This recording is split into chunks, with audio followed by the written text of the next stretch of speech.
Ah. Ito yung makikita kong final dyan na kasi dalawa. So, angat mo lang sir, hilahin mo lang. So, kano lang naman yung case niya sir? Sa 400 yung case niya sir. Yung Transparent po. May mga kulay, pili na lang kayo. Pero mas maganda transparent. Ito naka-sealed din to sir. Ayan. Check nyo muna po. May isa pa yata yun sir, naka-sealed. naka Ay, na-open na. Baka nakadikit lang dulo sir.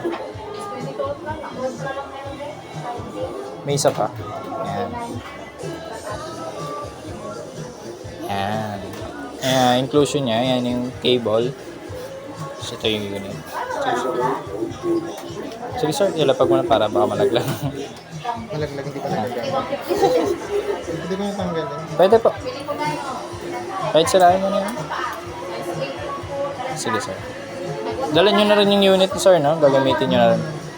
Pero sa bike ko lang siguro i-connect. Sige po. I-check lang natin na kung ano, halimbawa kung lobat naman siya, charge mo lang mga kulang-kulang isang oras. Ganun. I-try lang natin sir, okay lang? Kung di mag-on talaga sa bahay na lang. Re-receivean ko naman yan pag lobat. Charge mo lang siya ng mga 45 minutes ka, 30. Makita lang natin mag-ano yan. Wala sir. Lobat siguro. Lobat. Okay.